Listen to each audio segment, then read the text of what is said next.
Good evening. आवाज आ रही है सबको?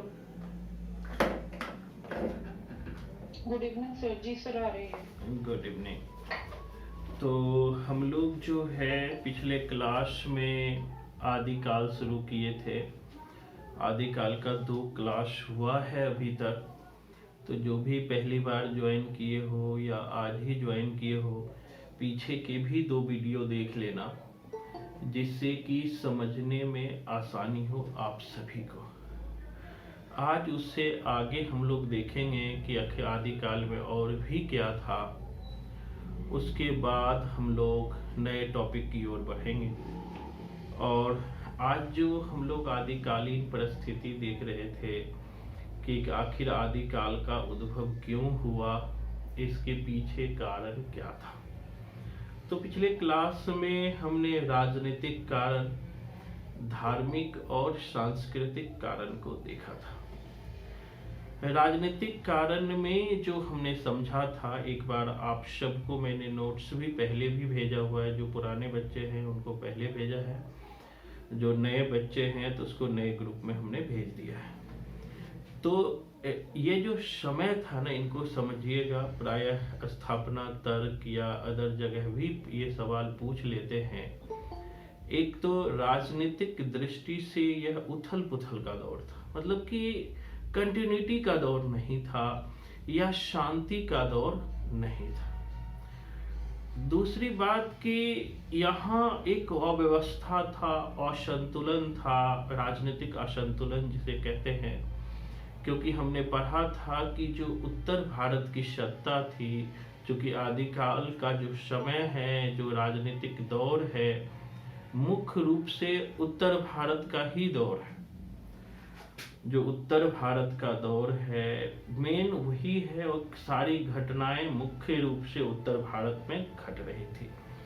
तो जो मेन सत्ता था वो हर्षवर्धन था, हर्ष के दौर के थे।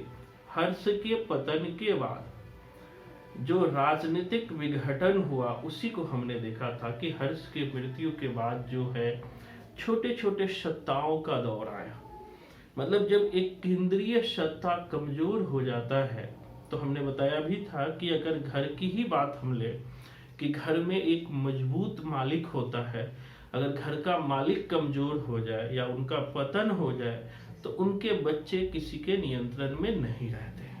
जस्ट यही बात था कि हर्ष के मृत्यु के बाद जो है छोटे छोटे सत्ताओं का दौर शुरू हुआ। उसके बाद 3 राजवंश का उदय हुआ था, पाल, प्रतिहार और राष्ट्रकूट। हमने चर्चा किया था कि जहां पाल वंश का उदय जो है बंगाल में हुआ था, वही प्रतिहार का उदय पश्चिम भारत गुजरात में हुआ था, और राष्ट्रकूट का उदय दक्षिण भारत में हुआ था। चूंकि कन्नौज और थानेश्वर का शासक था हर्षवर्धन, पीछे आपने देखा होगा, पीछे जो पहली बार ज्वाइन किए हो पीछे का वीडियो जरूर देखो। कन्नौज का जो ये शासक था, चूंकि हर्ष की मृत्यु हो गई तो कन्नौज पे सत्ता प्राप्त करने के लिए, मतलब सीधा सा था कि जो कन्नौज है वो मेन केंद्रीय था, व्यापारिक केंद्र था, सब वहां पर अधिकार करना चाहता था। ये खेला था। तो इसी को लेकर के पाल, प्रतिहार और राष्ट्रकूट के बीच त्रिपक्षीय युद्ध हुआ। त्रिपक्षीय युद्ध हुआ था, और ये युद्ध जो अगले 400 सालों तक लगभग चलते रहा। कभी पाल विजय होता था, कभी प्रतिहार, कभी राष्ट्रकूट। इन सब राजवंशों ने एक चीज और ध्यान रखना, मैंने चर्चा किया था कि आदिकालीन दौर में सिर्फ सिद्ध साहित्य या सिर्फ सिद्ध साहित्य नहीं लिखे जा रहे थे, बल्कि जैन साहित्य, नाथ साहित्य, राशो साहित्य, बल्कि संस्कृत साहित्य भी लिखे जा रहे थे। ऐसा बिल्कुल नहीं था कि सत्ता किसी एक के पास केंद्रित रही थी।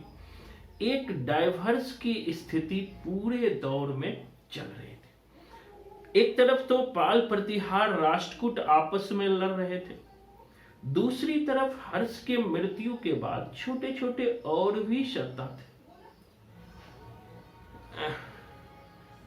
हाँ, छोटे छोटे और भी सत्ता थे, जैसे कि गुज्जर, तोमर, राठौर, चौहान, परमार, चंदेल, गहरवाल। आप साहित्य में भी अब साहित्य जो हम शुरू करने जा रहे हैं वो चीज भी है। जैसे चौहान वंश, आप पृथ्वीराज चौहान तृतीय को पढ़ोगे, जो कि पृथ्वीराज रासो उन्हीं पर आधारित है। गहरवाल वंश में जयचंद को पढ़ोगे।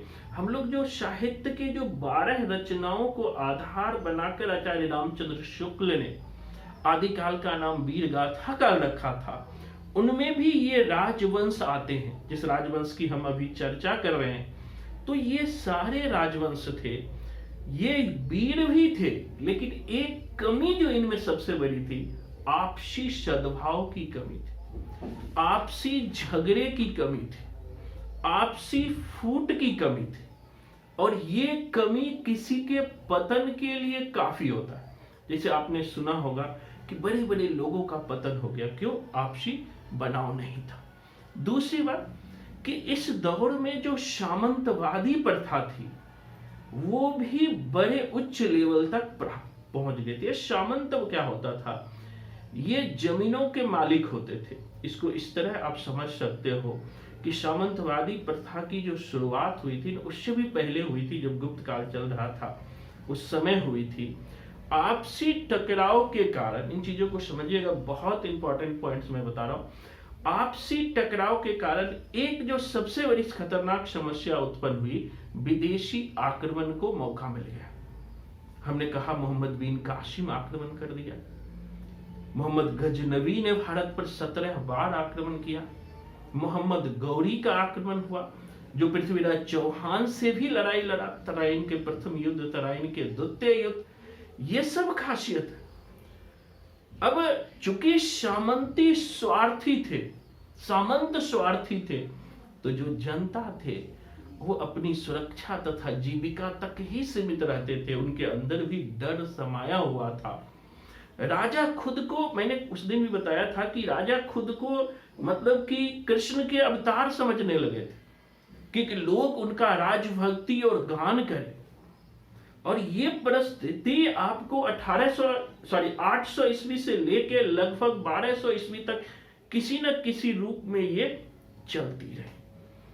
कमी थी तो संगठन के अभाव के कारण। दूसरी तरफ कि आखिर विदेशी आक्रमणकारी मुसलमानों को क्यों सफलता मिल गई, तो इसके सबसे बड़ा रीजन जो था ना, उनको ध्यान में रखिएगा कि मुस्लिम में समानता की भावना थी। रूढ़ियां, मतलब कि हमारे यहाँ जो रूढ़ियां थी, रूढ़ियां किसे कहते हैं? जैसे कि जो प्राचीन प्रथाएं चली आ रही है, हमारे यहाँ सती प्रथा थी, बाल विवाह थी, पर्दा प्रथा थी, दहेज प्रथा थी। इन रूढ़ियों के जड़ को इन्होंने हिला दिया। दूसरी, हमारे यहाँ जाति प्रथा थी जो खतरनाक थी, और जबकि ये जाति प्रथा इस्लाम में नहीं था। इसीलिए जो है इस्लाम को आगे बढ़ने में बहुत ही महत्वपूर्ण भूमिका निभाया। तो ये आपको बैकअप देगा समझने के लिए। दूसरी तरफ पीछे हमने पढ़ा था कि 10वीं सदी में महमूद गजनबी ने भारत पर 17 बार आक्रमण किया। उन्होंने सोमनाथ मंदिर को जीत लिया 1025 ईस्वी में। ये बहुत बड़ी बात है, ऐतिहासिक घटना है। यही नहीं, उनका 1027 में भी उन्होंने आक्रमण किया। अंतिम आक्रमण जाटों के खिलाफ माना जाता है। और ये जो जाट भाई हैं हरियाणा के, बड़े इसकी लंबी कहानी है, मैं बताऊंगा कि जाटों में एक हुए थे राजा राम और रामचेरा। बस एक ऐतिहासिक पॉइंट बताऊंगा, बड़े मजेदार थे। और ये भाई साहब राजा राम और रामचेरा ने अकबर के सिकंदरा में मकबरा था, उस मकबरा को उन्होंने क्या किया, वो अकबर के हड्डी को निकाल के जला दिया। मकबरा होता है जहां मरता है।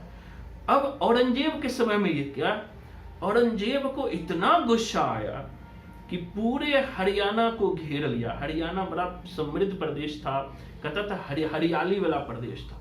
सारे हरियाणा के वनों को औरंगजेब ने कटवा दिया, और जितने भी मतलब कि पकड़ाए, मतलब कि जाट लोग जितने भी पकड़ाए, सबको अच्छे से पिटाई किया औरंगजेब ने। और वो सब जो बचे दिल्ली से, मतलब कि हरियाणा से अलग अलग जगह जाके बस गए। एक घटना है, ये 1700 की घटना है। खैर, इसी राजनीतिक परिस्थिति में, उथल पुथल की परिस्थिति में आदिकालीन दौर शुरू होता है। तो आखिर राजनीतिक दृष्टि से हमने चर्चा किया था कि ये कलह का दौर था, ये विघटन का दौर था, विदेशी आक्रमण का दौर था, विदेशी कल्चर से संपर्क का दौर था, और साथ ही एक जो बहुत महत्वपूर्ण था, राजपूतों के उदय का दौर था।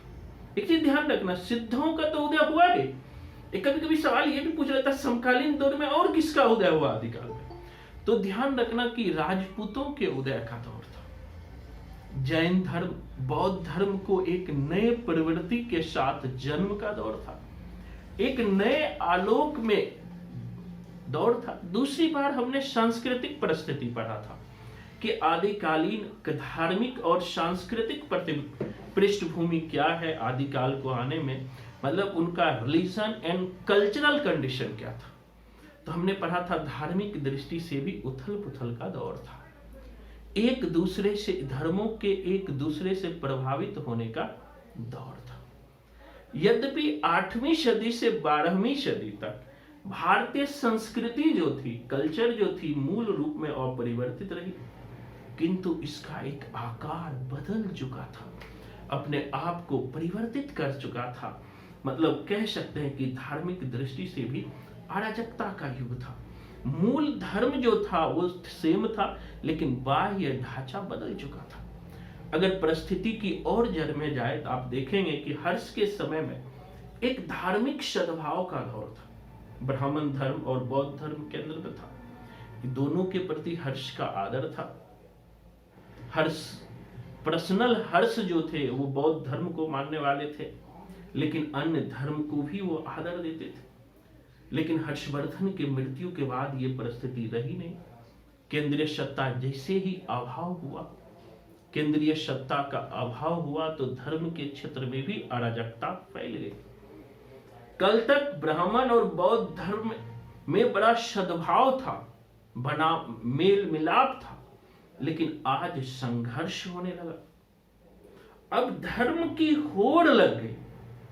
शैव मत, वैष्णव मत, शाक्त मत, नाथ मत, जैन मत, सिद्ध मत, देश में धर्मों की होड़ लग गई और सारे धर्म वाले अपने आप को श्रेष्ठ समझने लगे। इसीलिए मैंने कल बताया था, पिछले क्लास को अब जरूर देखा करो, तभी आपका बेस बनेगा। जैसे आपने देखा होगा, घर का नींव जब बनता है ना, उसको मतलब खूब भीतर तक गहराई से जितने अंदर तक जाते हैं, नींव उतनी ही मजबूत होती है। तो अभी हम पिछले 2-3 क्लास में आपका नींव बना रहे हैं कि जिस नींव पे हम साहित्य को रखेंगे वो नींव मजबूत होना चाहिए। अगर ये चीज अभी मैं आपको नहीं बताऊं तो जब हम साहित्य में घुस जाएंगे तो बहुत सारी चीज आपको समझ ही नहीं आएगा कि सर ने क्या बताया। इसीलिए 4-5 क्लास तो मैं आपकी नींव तैयार करता हूं, उसके बाद हम साहित्य को शुरू करते हैं, जिससे कि आपका नींव बना रहे और आगे कोई दिक्कत नहीं हुई। हमने कल भी चर्चा किया था कि ये जो धर्म था ना, भिन्न भिन्न धर्म के जो लोग थे आपस में टकरा रहे थे। जैन धर्म बौद्ध धर्म से, बौद्ध धर्म शाक्त मत से, हर मत आपस में टकरा रहे थे और इस होड़ में अपने आप को श्रेष्ठ बनाने की कोशिश कर रहे थे। यानी कि अब क्या होता है, धर्म विकृत होकर जनता के सामने आने लगे, यानी मूल स्वरूप परिवर्तित करके जनता के सामने लाने लगे। जैसे एक उदाहरण मैं आपको देता हूं, आज के दौर में जैसे हम कुरान कहते हैं, ये जो मुल्ला लोग हैं जो अपने आप को इस्लाम के ठेकेदार समझते हैं, वो धर्म को विकृत रूप में लोगों के सामने लाते हैं और उसे एक्साइटेड करके लड़वा देते हैं। यही नहीं, हिंदुओं में भी जो धर्म के ठेकेदार पंडित हैं, हम लोग तो बड़े बनाव के साथ रहना चाहते हैं हिंदू मुस्लिम भाई भाई, लेकिन ये पंडित आपस में लड़वा देते और अपने धर्म को श्रेष्ठ घोषित करना शुरू कर देते। यही समय था उस दौर में कि लोग आपस में लोगों को लड़वा रहे थे। अब आम जनता धर्म के वास्तविक स्वरूप को समझ नहीं पा रहे थे। अब मान लिया कल तक हम कहेंगे, जैसे कि गीता में कहा गया है कि भगवान कृष्ण ने कहा मैं ही सब कुछ हूं, उन्होंने कहा मेरे लिए ना तो कोई छोटा है, ना तो मेरे लिए कोई बड़ा है, ना तो मेरे लिए कोई ब्राह्मण है, ना तो मेरे लिए कोई शूद्र, सब बराबर। भगवान राम सबरी के बैर को खा लिए, झूठे बैर को, लेकिन वही पंडित एक शूद्र को मंदिर में प्रवेश नहीं करने देता है।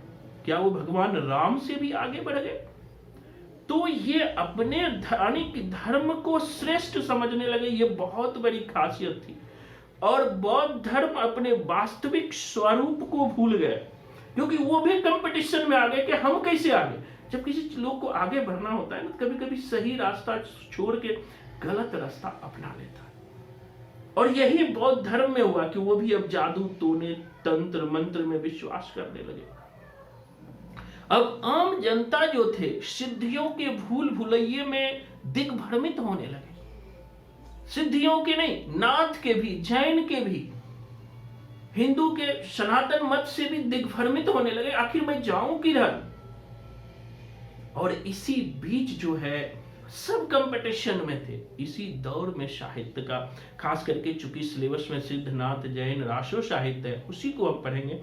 इसी दौर में यह साहित्य का विकास होता है। लेकिन भारत में क्यों, हमने पिछले क्लास में भी जड़ को समझाने का प्रयास किया था कि आखिर भारत में बौद्ध धर्म क्यों नहीं फल फूल पाया। इसके पीछे रीजन है, जिस चीज का विरोध भगवान बुद्ध ने किया था वही चीज को बाद में जाके उसी बौद्ध धर्म के अपनाने वालों ने स्वीकार कर लिया। नालंदा जैसे महाविहार, जिसे जहां विश्व के फेमस विद्यार्थी पढ़ने के लिए आते थे, हीनयान, महायान, हुएनसांग, फाहियान जैसे व्यक्ति विदेश चाइना से भारत पढ़ने के लिए आए, वही विश्वविद्यालय व्यभिचारों का अड्डा बन गया। यही कारण है कि शुक्ल के बुक में पढ़ोगे कि बख्तियार खिलजी जैसे आक्रमणकारी जब भारत पे आक्रमण करते, नालंदा विश्वविद्यालय को ध्वस्त कर देते। ये बहुत बड़ी, मतलब कि एक नींव को हिला देते। मैं तो कभी कभी सोचता हूं कि आखिर जब ऐसी स्थिति हुई तो उन्हें बचाने वाला कोई क्यों नहीं था। इसलिए बचाने वाला नहीं था क्योंकि उसका कर्म ही सही नहीं था। यही कारण है कि 400-500 घुड़सवार सिंध जैसे दूर से आते हैं और बिहार में जाके नालंदा में कोहराम मचा देते हैं। लोग बड़े खुश होते हैं।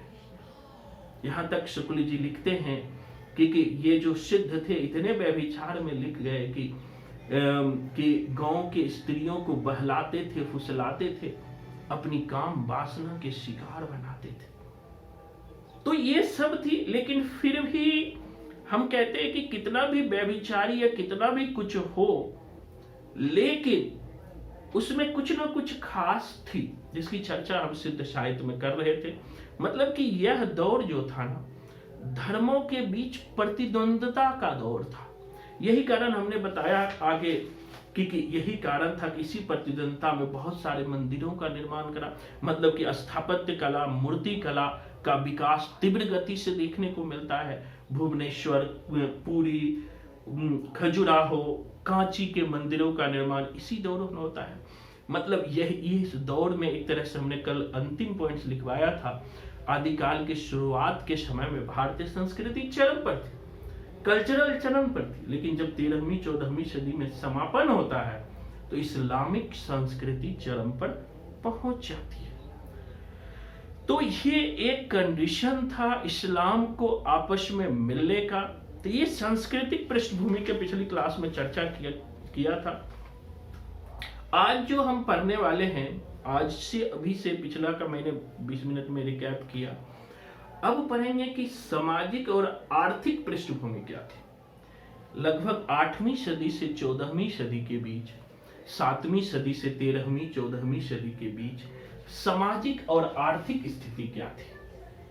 7वीं से 14वीं, हेडिंग बना लीजिएगा, सदी के बीच, 7वीं से 14वीं सदी के बीच सामाजिक और आर्थिक परिस्थिति क्या थी, इसको हम समझेंगे कि 7वीं से 14वीं सदी के बीच आर्थिक और सामाजिक या सामाजिक और आर्थिक परिस्थिति क्या थी, परिस्थितियां क्या थी जिस दौर में जो है आदिकाल सामने आया। एक चीज पर बार बार मैं चर्चा करता हूं, जब भी किसी को पढ़ो उनसे पहले पढ़ने से पहले उसके वातावरण को जानो कि उस बच्चे का वातावरण किसमें हुआ, फिर आपको उस पर डेप्थ पकड़ होगा, गलती की संभावना कम होगी। मैं डायरेक्ट आपको आदिकाल पे इसीलिए नहीं ले जा रहा हूं कि पहले उस समय की परिस्थिति को तो जान ले, आखिर क्या थी परिस्थिति।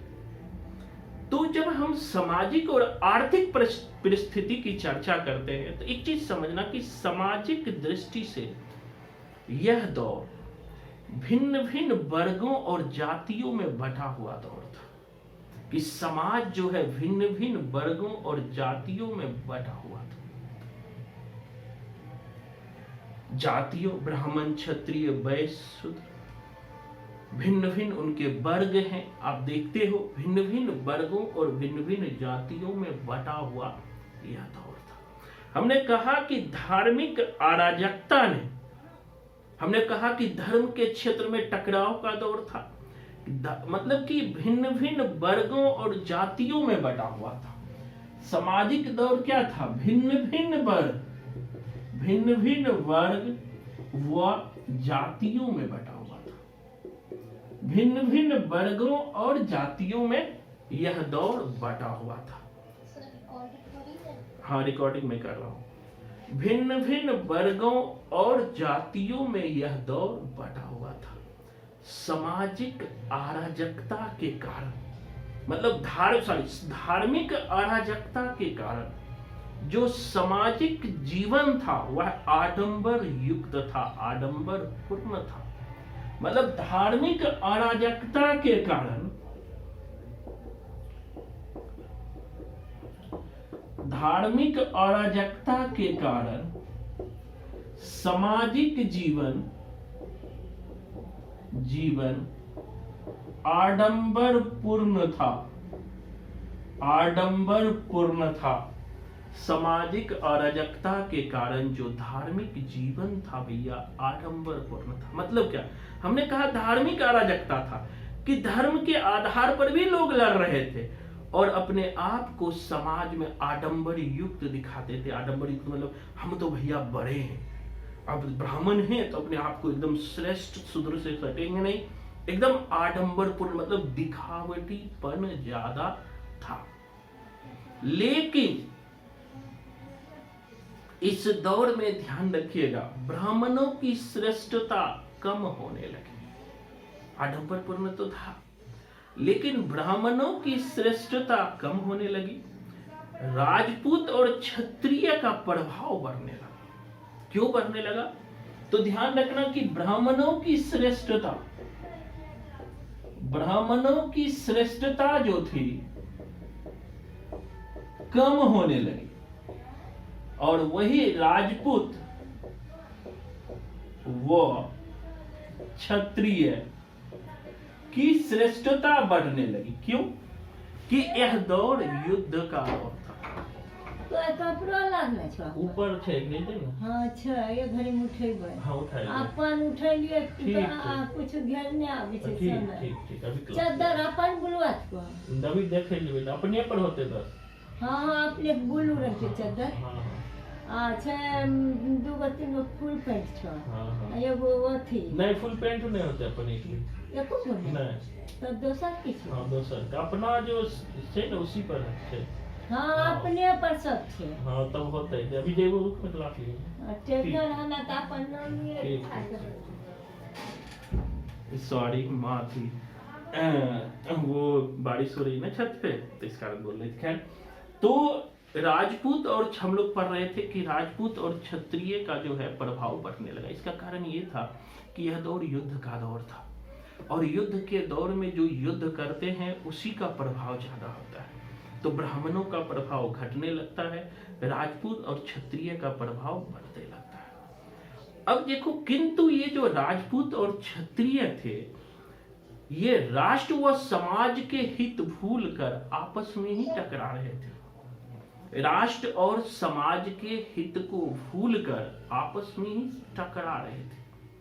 मतलब इसको समझो कि मतलब कि ब्राह्मणों का तो प्रभाव कम होने लगा, लेकिन जो राजपूत और क्षत्रिय थे ये श्रेष्ठ थे, शक्तिशाली थे, लेकिन आपसी हित को छोड़कर, समाज के हित को छोड़कर, राष्ट्र के हित को छोड़कर ये आपस में ही टकरा रहे थे, आपस में भी टकरा रहे थे। बेचारे जो जनता थे वह शासन व धर्म दोनों से निराश्रित हो रहे थे।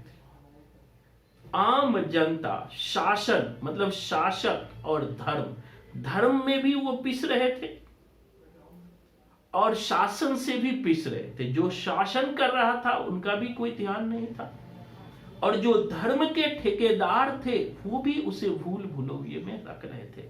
तो कहने का मतलब है कि आम जनता की स्थिति ठीक नहीं थी।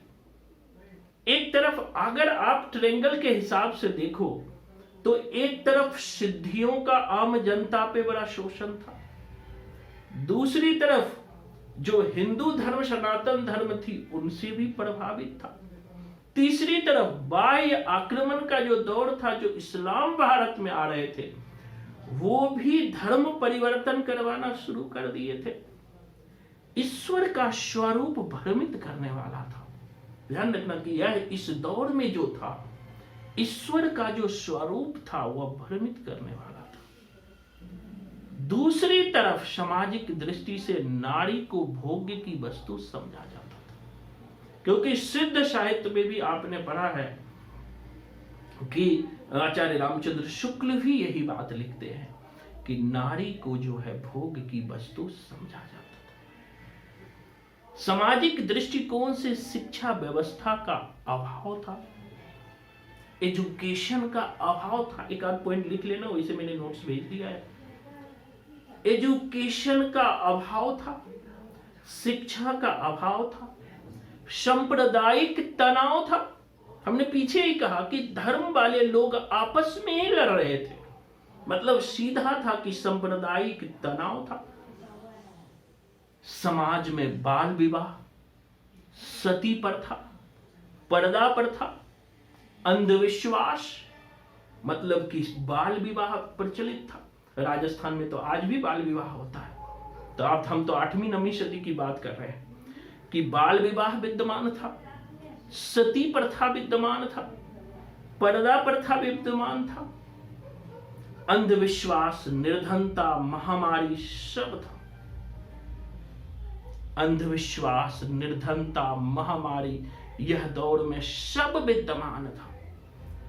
अब ये भी कहा जो 4 वर्ण थे, ब्राह्मण, क्षत्रिय, वैश्य, शूद्र, यह भी अपने आदर्श खो चुके थे। अपने आदर्श को खो करके आपस में ही टकरार थे। समाज में सद्भाव की भावना नहीं रह गई थी। समाज में एक संकीर्णता का दौर था, यानी कि सामाजिक दृष्टि से यह दौर जो था नारी के उपेक्षा का दौर था। स्थापना तर्क में कभी पूछ भी लेता है। शिक्षा का अभाव था, सांप्रदायिक तनाव था, सांप्रदायिकता का बोलबाला था।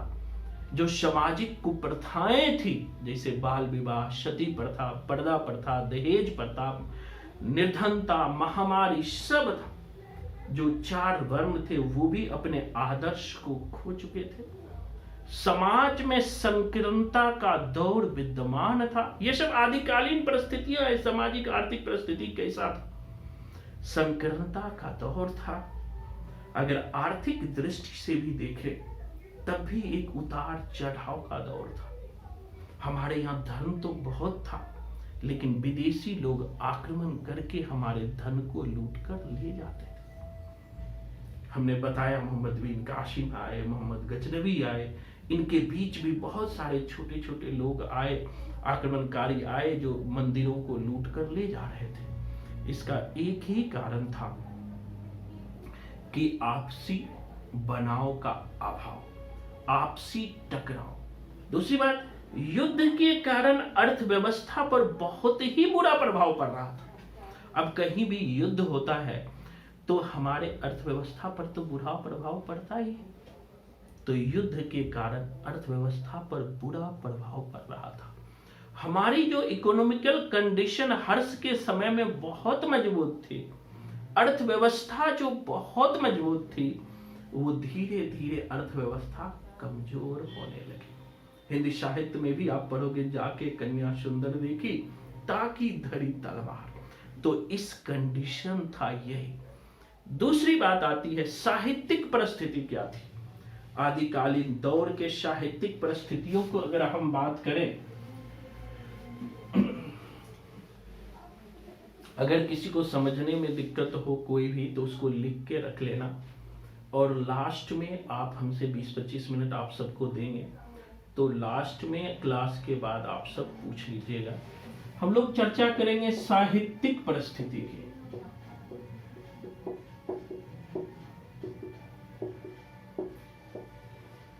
मतलब कि 7वीं से 14वीं सदी के बीच हमारा साहित्यिक परिस्थिति क्या था। इन्हीं साहित्यिक परिस्थितियों को हम लोग देखें तो कुछ मुद्दों पर हम चर्चा करेंगे। अब एक तो थी परंपरागत साहित्य की धारा। परंपरागत साहित्य की धारा चल रही थी। अब परंपरागत साहित्य क्या था, जिसे हम संस्कृत, बस एक सेकेंड, जिसे हम कहते हैं संस्कृत साहित्य की धारा, वो कंटिन्यूटी रूप में बढ़ रही थी। ध्यान में रखना, कभी ये मत सोचना कि अब भ्रंश साहित्य आ गया तो संस्कृत साहित्य गौण आ गया, बिल्कुल नहीं। संस्कृत साहित्य की धारा, यद्यपि 4 वेद लिखे गए थे, संस्कृत में ही लिखे गए थे, ऋग्वेद, यजुर्वेद, सामवेद, अथर्ववेद, उसके बाद भी जो भरत मुनि से शुरुआत हुआ, भरत मुनि ने संस्कृत में नाट्य शास्त्र लिखा, उसी कड़ी में आपने शंकराचार्य, कुमारिल भट्ट, रामानुजा, भवभूति, जयदेव, आनंदवर्धन, अभिनव गुप्त, कुंतक, क्षेमेंद्र, राजशेखर, विश्वनाथ, जो आप काव्य शास्त्र में आगे पढ़ोगे, ये सब संस्कृत साहित्य के माध्यम से अपना जुड़ाव आगे बढ़ा रहे थे। तो एक परंपरागत साहित्य की धाराएं चल रही थी, यानी परंपरागत साहित्य की धारा चल रही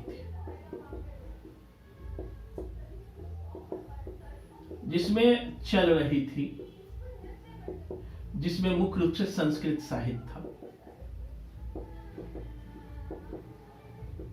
क्योंकि संस्कृत साहित्य को सबसे पुराना साहित्य चल कर रहे थे।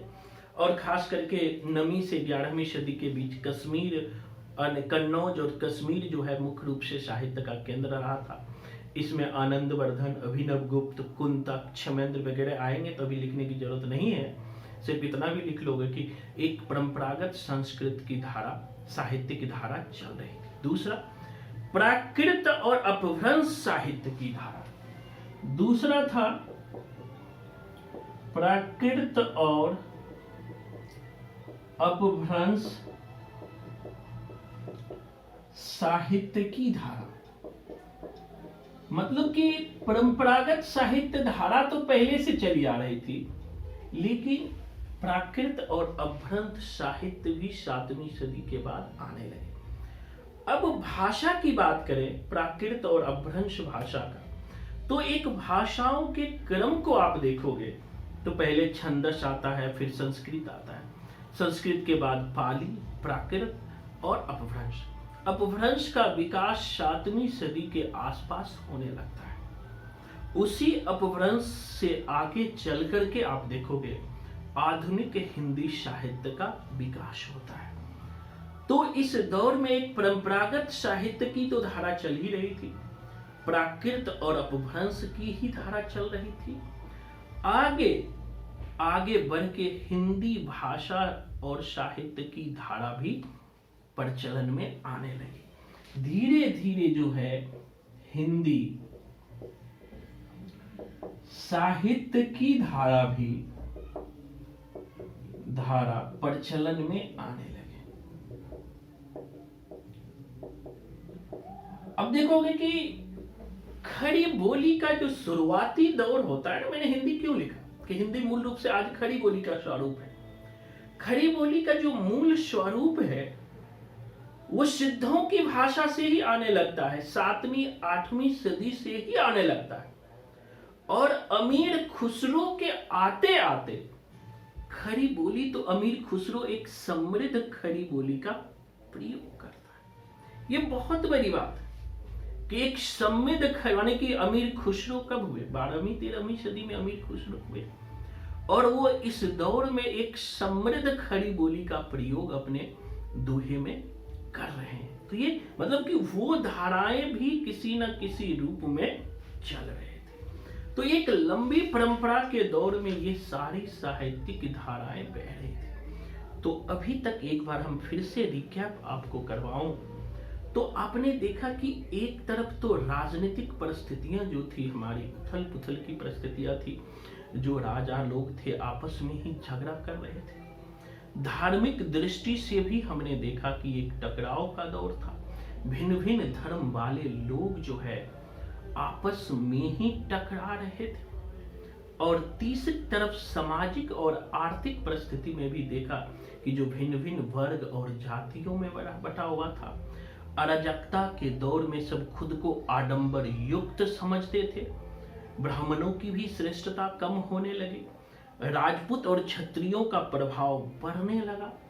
ये लोग जो राजपूत और क्षत्रिय थे ये देश के लिए नहीं लड़ते थे, बल्कि सामाजिक हित, राष्ट्र के हित को भूल करके आपस में ही टकरा रहे थे। जनता इन सबसे त्रस्त था, युद्ध में जनता पिस रहे थे, ईश्वर के स्वरूप से जनता भ्रमित थे, नारी को भोग्य की वस्तु समझा जाता था, शिक्षा व्यवस्था का अभाव था, सांप्रदायिक तनाव था, बाल विवाह, पर्दा प्रथा, सती प्रथा, दहेज प्रथा, निर्धनता, महामारी, सब कुछ विद्यमान था। और इसी कंडीशन में जो खास करके चारों वर्ण जो था अपने आदर्श को खो चुका था, सामाजिक संकीर्णता का दौर था, आर्थिक दृष्टि से विदेशी आक्रमण का दौर था, धन को लूट कर ले जाने का दौर था, युद्ध के कारण एक अव्यवस्था की स्थिति उत्पन्न हो रही थी।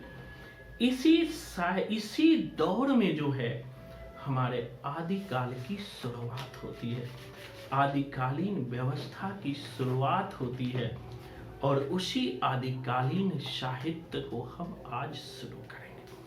तो एक बैकअप आपको मिल गया होगा, लास्ट में पूछ लीजिएगा और भी क्या चीजें हैं, और भी इसमें हम जोड़ेंगे अभी धीरे धीरे, जैसे जैसे आदिकाल का क्लास आगे बढ़ेगी उसी तरह से हम कुछ और भी इसमें जोड़ते चलेंगे। क्योंकि साहित्य में भी जब हम पढ़ेंगे तो उनकी कभी आर्थिक पृष्ठभूमि सामने आ जाएगी, कभी सामाजिक, कभी धार्मिक, कभी सांस्कृतिक। ठीक है, अब थोड़ा सा आगे बढ़ते हैं। आखिर अब पढ़ेंगे कि जो आदिकालीन साहित्य है, मतलब कि आदिकालीन काव्य की प्रवृत्तियां क्या थी। आदिकालीन काव्य की प्रवृत्तियां, अब हम मेन रूप से साहित्य पे आ रहे हैं, आपके सिलेबस पे आ रहे हैं कि आखिर किस तरह हमें याद करना है। तो हेडिंग बना लीजिएगा, आदिकालीन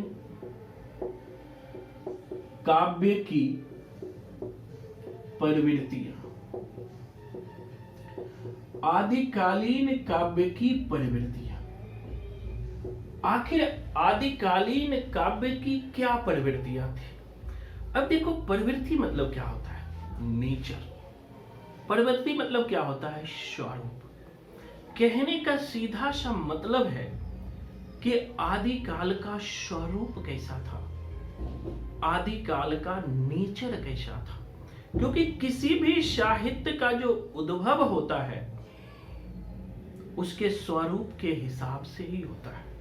हमें भी किसी भी साहित्य को पढ़ने से पहले एक चीज और भी ध्यान रखना है, हमें सबसे पहले समझना है उसका स्वरूप क्या है, उसका नेचर क्या है। अगर हम नेचर को समझ जाएंगे तो साहित्य को समझने में बहुत ही आसानी होगी। तो आदिकालीन साहित्य की प्रवृत्तियों को सामान्य रूप से हम लोग देखेंगे कि जो आदिकालीन साहित्य की प्रवृत्ति है इसे सामान्य रूप से हम 3 वर्गों में बांटकर देखेंगे। आदिकालीन साहित्य की जो प्रवृत्ति है इसे हम सामान्य रूप से 3 वर्गों में बांटकर देखेंगे। 3 वर्ग में बांटकर हम आदिकालीन साहित्य की प्रवृत्ति को देखेंगे। पहला है धर्म संबंधी काव्य, यानी धार्मिक काव्य। धार्मिक काव्य मतलब कि आदिकालीन साहित्य में हम पढ़ेंगे क्या? तो पहला धार्मिक काव्य, पहला पढ़ेंगे धार्मिक काव्य। ध्यान रखना, आदिकालीन साहित्य में पहला क्या पढ़ेंगे? धार्मिक काव्य। दूसरा पढ़ेंगे रासो काव्य, रासो काव्य। और तीसरा पढ़ेंगे फुटकर काव्य, फुटकर काव्य।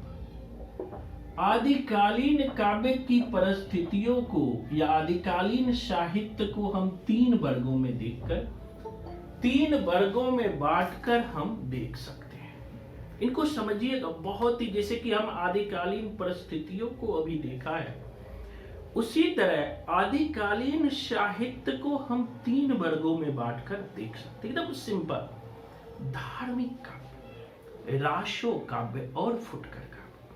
अब सबसे पहले हम समझेंगे कि धार्मिक काव्य क्या था। इनको समझना बहुत जरूरी है, क्योंकि आपसे ये भी क्वेश्चन पूछ लेगा कि धार्मिक काव्य में कौन काव्य नहीं आता है। तो धार्मिक काव्य में 3 महत्वपूर्ण आते हैं, आगे पढ़ेंगे। धार्मिक काव्य में सिद्ध साहित्य, सिद्ध साहित्य, नाथ साहित्य और तीसरा जैन साहित्य। समझिएगा बहुत इंपॉर्टेंट है, यहां से 1-2 क्वेश्चन पूछना ही पूछना है। अपना नाम भूल जाना, लेकिन ये धार्मिक साहित्य नहीं भूलना। सिद्ध साहित्य, नाथ साहित्य और जैन साहित्य। आखिर आदिकालीन धार्मिक साहित्य है क्या? हमने धार्मिक साहित्य के अंतर्गत 3 साहित्य को लिया है, सिद्ध, नाथ और जैन।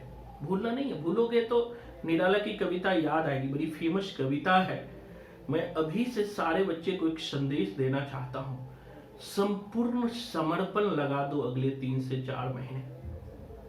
जितने समर्पित होके आप पढ़ोगे उतने ही आपको साहित्य में निखार आएगा। और ये तो बात तय है कि साहित्य में अगर अच्छे से पढ़ जाओगे तो हर सवाल आपको बनेगा, लेकिन समर्पण जरूर रखना है। तो ये जो आखिर पूछेगा ना धार्मिक साहित्य है क्या, यहां सवाल ये भी स्थापना तर्क में पूछ सकता है, धार्मिक साहित्य है क्या? तो ये जो सिद्ध, नाथ और जैन साहित्य है यह धार्मिक साहित्य है।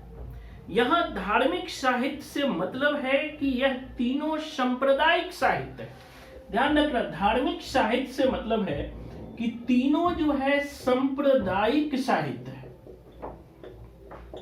यानी संप्रदाय विशेष के लिए लिखा गया साहित्य है, धर्म को केंद्र बनाकर लिखा गया साहित्य। प्लीज लास्ट में पूछना, अभी पूछना शुरू करोगे दिक्कतें होंगी, अभी समझो।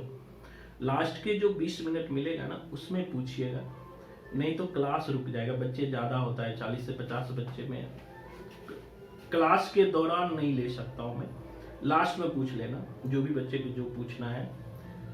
तो हम लोग आदिकालीन साहित्य की प्रवृत्तियों को 3 वर्गों में बांटा है। पहला धर्म संबंधी साहित्य, रासो साहित्य और फुटकर साहित्य या फुटकर काव्य। धार्मिक साहित्य का संबंध सिद्ध, नाथ और जैन साहित्य से। नोट्स भी मैं ग्रुप में भेजूंगा, परेशान नहीं होना है। दूसरी बात, ये तीनों साहित्य जो था सांप्रदायिक साहित्य है, मतलब संप्रदाय विशेष के लिए लिखा गया साहित्य। इसका मुख्य विषय धर्म था। इसका जो मुख्य विषय है वह है धर्म, यानी धर्म केंद्र में। इसका मुख्य विषय धर्म और साधना पक्ष का प्रचार प्रसार करना था। इसे धार्मिक साहित्य क्यों कहते हैं? क्योंकि इसमें संप्रदाय केंद्र में है, इनका अपना धर्म केंद्र में है और साधना पक्ष को केंद्र में रखकर लिखा गया साहित्य। तीनों में मूल चीज है कि तीनों सांप्रदायिक साहित्य है, तीनों धार्मिक साहित्य है, तीनों में साधना पर बल दिया गया है।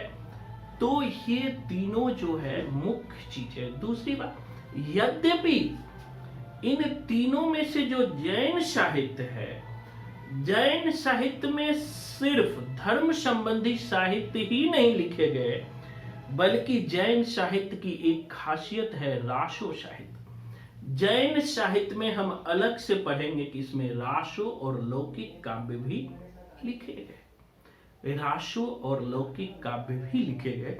तो सिंपल अभी हमने बताया कि पहला काव्य की प्रवृत्तियां है धार्मिक काव्य। जो आदिकालीन साहित्य की जो पहली प्रवृत्ति है धार्मिक काव्य, मतलब इस दौर में ऐसे काव्य लिखे जो सांप्रदायिक था, जिसमें धर्म को केंद्र में रखकर लिखा गया काव्य था, संप्रदाय विशेष को केंद्र में रखकर लिखा गया काव्य था, और साधना पक्ष को केंद्र में रखकर लिखा गया काव्य था।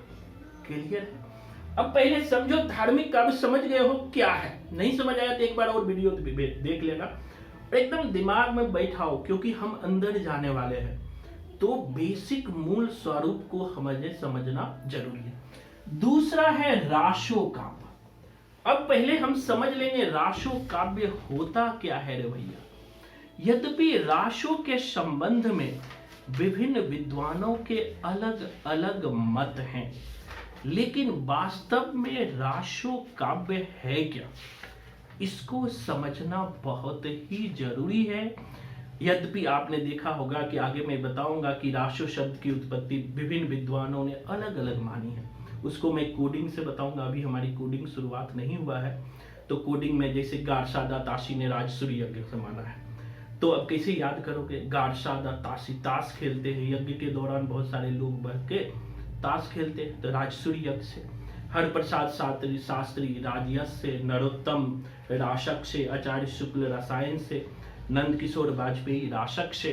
तो अभी इसको याद नहीं रखना है। बेसिकली रासो शब्द क्या है, रासो की उत्पत्ति कैसे हुई, इसको समझना मेन है। देखो रटने वाले जो है, फैक्चुअल जो है, उसके लिए तो मेरे बच्चे चिंता मत करो, उन सब रचनाओं को मैं कोडिंग से टिप्स पर आपके दिमाग में बैठा दूंगा, लेकिन साहित्य को समझना बहुत जरूरी है।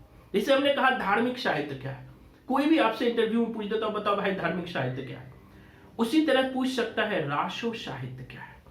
रासो साहित्य की सबसे सुपर परिभाषा जो है हजारी प्रसाद द्विवेदी ने दिया है। समझिएगा, सबसे सुपर परिभाषा, सबसे अच्छा परिभाषा हजारी प्रसाद द्विवेदी ने दिया। हजारी प्रसाद द्विवेदी ने परंपरावादी दृष्टि से यह सिद्ध किया कि यह अचानक पैदा हुई परंपरा नहीं है। बहुत सारे लोगों ने बोला कि रासो साहित्य जो है अचानक सामने आया। तो हजारी प्रसाद द्विवेदी का नाम आप साहित्य में सुने होंगे। उन्होंने कहा लिखने की भी जरूरत नहीं है, अभी समझने की जरूरत है। एक बार साहित्य को समझिए, लिखाएंगे हम सब कुछ, लेकिन समझना मेन है। हजारी प्रसाद द्विवेदी ने कहा कि रासो साहित्य की परंपरा अचानक पैदा हुई परंपरा नहीं है, बल्कि यह संस्कृत काव्य शास्त्र से ही चली आ रही है। हजारी प्रसाद द्विवेदी ने कहा कि रासो साहित्य की परंपरा जो है अचानक पैदा हुई परंपरा नहीं है, बल्कि यह संस्कृत साहित्य से या संस्कृत काव्यधारा से ही चली आई हुई परंपरा है। यह संस्कृत से बढ़ते हुए पाली प्राकृत में आया और प्राकृत से अपभ्रंश के विकास के दौरान यह राजस्थान पहुंचा। फिर से समझना क्या मैं बात कर रहा हूं कि हजारी प्रसाद द्विवेदी, हम कह रहे हैं ना कि रासो काव्य क्या है, तो इनकी सबसे बेस्ट परिभाषा हजारी प्रसाद द्विवेदी ने दिया। इन्होंने कहा कि यह अचानक पैदा हुई परंपरा नहीं, बल्कि संस्कृत काव्यधारा से ही चली आ रही है। अब संस्कृत काव्यधारा से ये पाली आई, पाली से प्राकृत आई और प्राकृत से अपभ्रंश से आई, और अपभ्रंश के विकास के दौरान जब अपभ्रंश भाषा का डेवलपमेंट हुआ तो विकास के दौरान ये राजस्थान पहुंचा। राजस्थान से आप जुड़े हो गए, मीना है राजस्थान से और भी बच्चे हैं राजस्थान से। तो अपभ्रंश से के विकास के दौरान ये राजस्थान आया। जब ये राजस्थान पहुंचा तो वह लोक भाषा में मिल गया, और लोक भाषा में, राजस्थानी लोक भाषा में ओकारांतता की प्रवृत्ति थी। ओकारांत, ओ रास से हो गया राशो, यानी कि राजस्थानी लोक भाषा में ओकारांतता की प्रवृत्ति थी। इसी प्रवृत्ति के कारण इनका नाम रख दिया राशो। समझ आ रहा है? एक बार फिर से समझो, एकदम आसान भाषा में। लास्ट में जिनको समझ नहीं है पूछो, बेस को मजबूत बनाइए, क्योंकि राशो पे बहुत कुछ हम पढ़ने वाले हैं। हजारी प्रसाद द्विवेदी ने परंपरावादी दृष्टि से सिद्ध किया कि ये राशो साहित्य की परंपरा अचानक पैदा हुई परंपरा नहीं है, बल्कि ये संस्कृत काव्यधारा से बढ़ते हुए पाली प्राकृत को पार करते हुए अपभ्रंश साहित्य में आई, और अपभ्रंश साहित्य के विकास के दौरान ही ये राजस्थान पहुंचा। राजस्थान के लोक भाषा में ओकारांतता की प्रवृत्ति थी, और इसी ओकारांतता की प्रवृत्ति ने उसे राशो बना दिया। क्लियर है?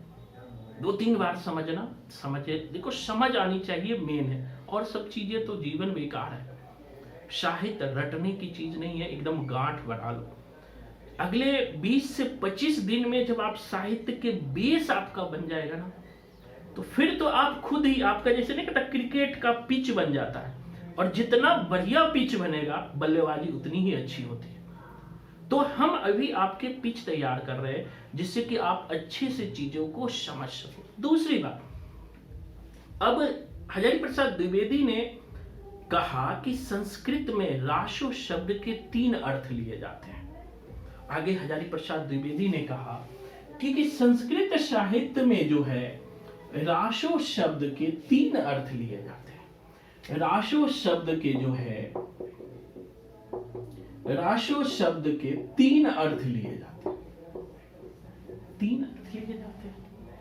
पहला इन्होंने कहा नृत्य प्रधान राशो काम, जिसमें नृत्य का प्रधानता है, नृत्य प्रधान राशो का। दूसरा दृश्य प्रधान राशो का। पहला में नृत्य प्रधान, दूसरा में दृश्य प्रधान, और तीसरा में भाव प्रधान, भाव या गीत प्रधान राशो का। उन्होंने कहा कि संस्कृत का, क्योंकि हजारी प्रसाद द्विवेदी ने क्या कहा था कि राशो शब्द की उत्पत्ति संस्कृत धारा से ही चली आ रही। तो आगे कहते हैं कि संस्कृत में राशो के 3 अर्थ लिए जाते थे। नृत्य प्रधान, जिसमें नृत्य की प्रधानता थी, दूसरा दृश्य प्रधान जो देखते हैं, और तीसरा भाव या गीत प्रधान राशो का। संस्कृत में ये तीनों प्रधान था, नृत्य भी था, दृश्य भी था और भाव भी था। आगे हजारी प्रसाद द्विवेदी कहते हैं कि जब ये राशो संस्कृत से पाली में पहुंची, पाली से प्राकृत में पहुंची, प्राकृत से अपभ्रंश में पहुंची, तो ये ऐतिहासिक प्रभाव के कारण जब कोई भी परंपराएं एक स्टेप से दूसरे स्टेप, दूसरे स्टेप से तीसरे, तीसरे से चौथे स्टेप, तो ये जो परंपराएं एक ऐतिहासिक प्रभाव के कारण इसमें से नृत्य और दृश्य प्रधान प्रवृत्ति गौण हो गई। अब ऐतिहासिक काल तक बढ़ते हुए, मतलब कि संस्कृत से पाली में, पाली से प्राकृत, प्राकृत से अपभ्रंश, अपभ्रंश के विकास के दौरान ये 2 प्रवृत्ति गौण हो गई। नृत्य और दृश्य प्रधान प्रवृत्ति गौण हो गई, और भाव या गीत प्रधान प्रवृत्ति रह गई। अपभ्रंश में भी भाव या गीत प्रधान प्रवृत्ति रह गई। इसे ही राशो काव्य कहा गया। क्लियर समझ आया? एक बार और समझो, राशो काव्य है क्या। हजारी प्रसाद द्विवेदी ने कहा कि राशो एक अचानक पैदा हुआ परंपरा नहीं है, बल्कि ये संस्कृत काव्य धारा से ही चली आ रही है। संस्कृत के बाद पाली, प्राकृत, अपभ्रंश के विकास के दौरान यह राजस्थान पहुंचा, और चूंकि राजस्थान में लोक भाषा में ओकारांतता की प्रवृत्ति थी, ओका जैसे रा, ओ, तो उसने प्रवृत्ति ने उसे राशो बना दिया।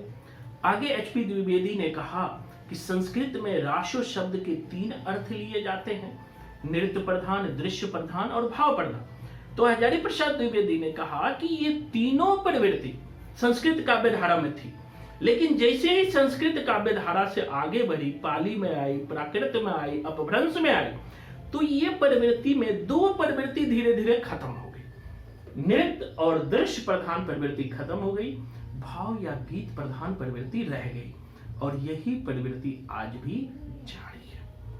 क्लियर? अब थोड़ा सा और राशों में समझेंगे, फिर फुटकर काव्य में आएंगे। अब राशों को एक चीज ध्यान रखना, आचार्य रामचंद्र शुक्ल का नाम बड़े फेमस है, आपने सुना ही होगा, आचार्य रामचंद्र शुक्ल। आचार्य रामचंद्र शुक्ल ने आदि काल का नामकरण वीर गाथा काल किया था, आप सबको पता है। आचार्य रामचंद्र शुक्ल ने आदि काल का नामकरण वीर गाथा काल रखा था। इस नामकरण का आधार क्या था, इसको समझिए। उसके बाद चूंकि शुक्ल को समझना बहुत जरूरी है, शुक्ल से बहुत पूछा जाता है सवाल। आचार्य रामचंद्र शुक्ल ने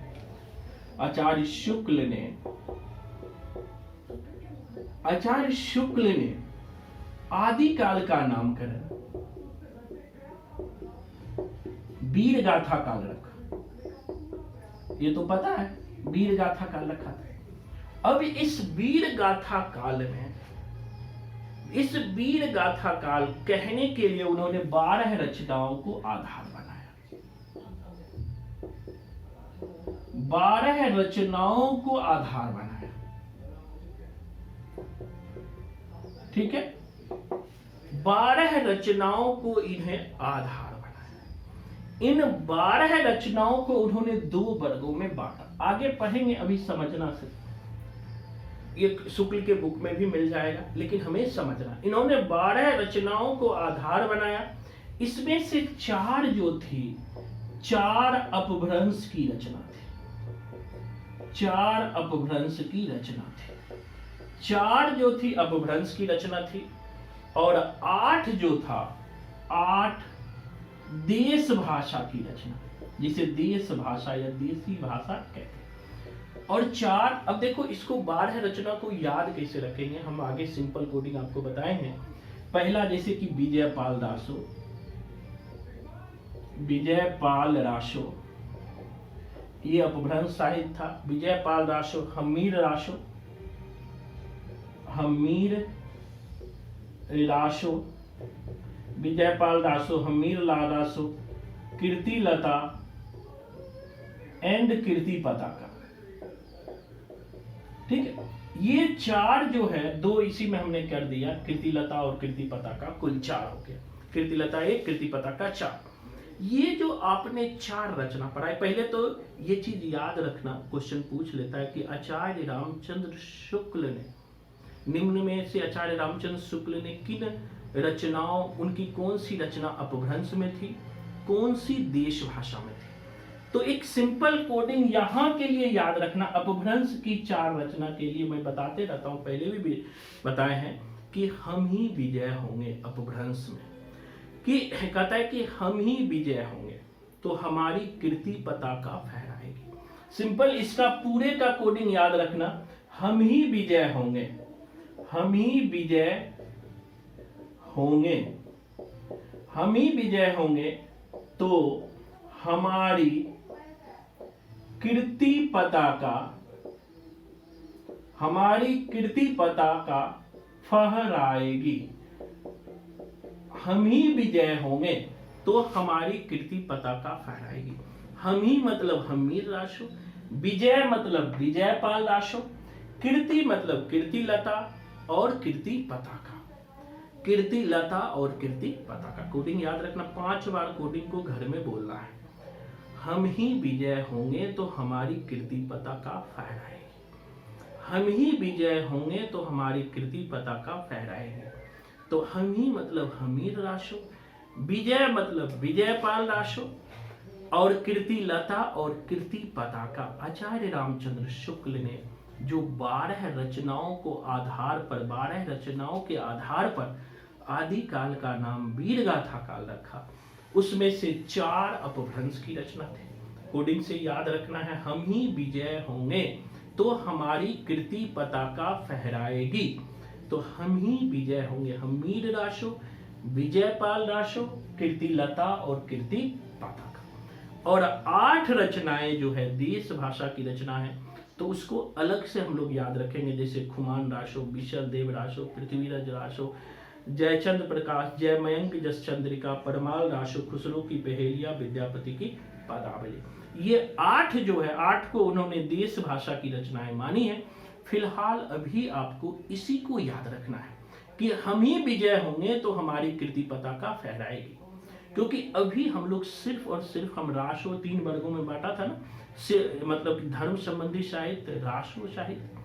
तो हम लोग राशो साहित्य समझ रहे थे कि राशो साहित्य है क्या।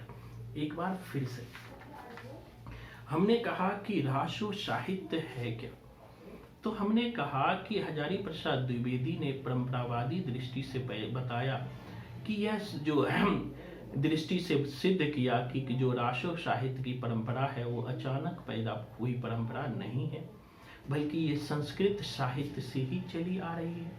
ये प्राकृत से अपभ्रंश के विकास के दौरान यह राजस्थान में पहुंचा, और चूंकि राजस्थान की लोक भाषा में ओकारांता की प्रवृत्ति थी, इसी ओकारांता की प्रवृत्ति ने उसे राशो काव्य बना दिया। दूसरी बात, संस्कृत में राशो शब्द के 3 अर्थ लिए जाते हैं, नृत्य प्रधान, दृश्य प्रधान और भाव प्रधान।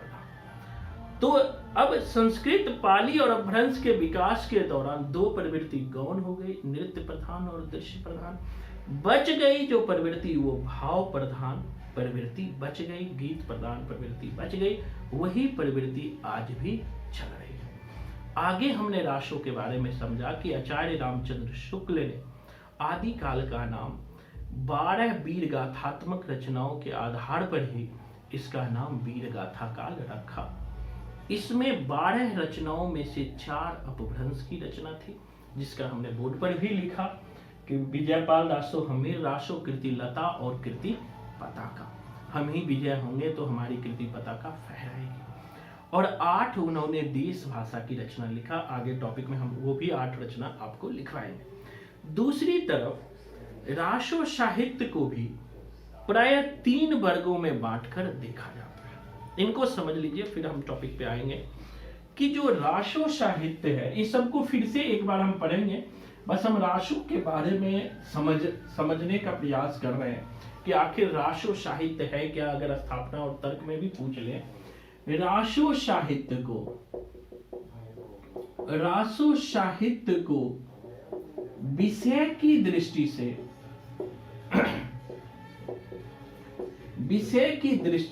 3 वर्गों में बांटकर देखते हैं। राशो साहित्य को विषय की दृष्टि से 3 वर्गों में बांटकर देखते हैं। अब एक तो आपने देखा नृत्य प्रधान, भाव प्रधान, गीत प्रधान।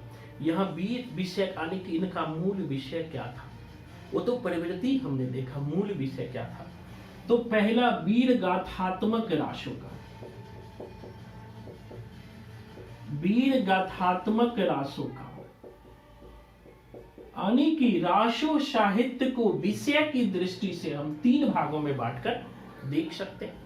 पहला है वीर गाथात्मक राशो का, दूसरा है श्रृंगार प्रधान राशो का, श्रृंगार प्रधान राशो काव्य, श्रृंगार प्रधान राशो काव्य, तीसरा है उपदेशात्मक राशो काव्य, उपदेशात्मक राशो काव्य। अब देखो एक चीज ध्यान रखना, मतलब सीधा सा है। अब आपको स्थापना तर्क वाले में भी सवाल ऐसे पूछ सकते हैं कि राशो साहित्य में क्या है।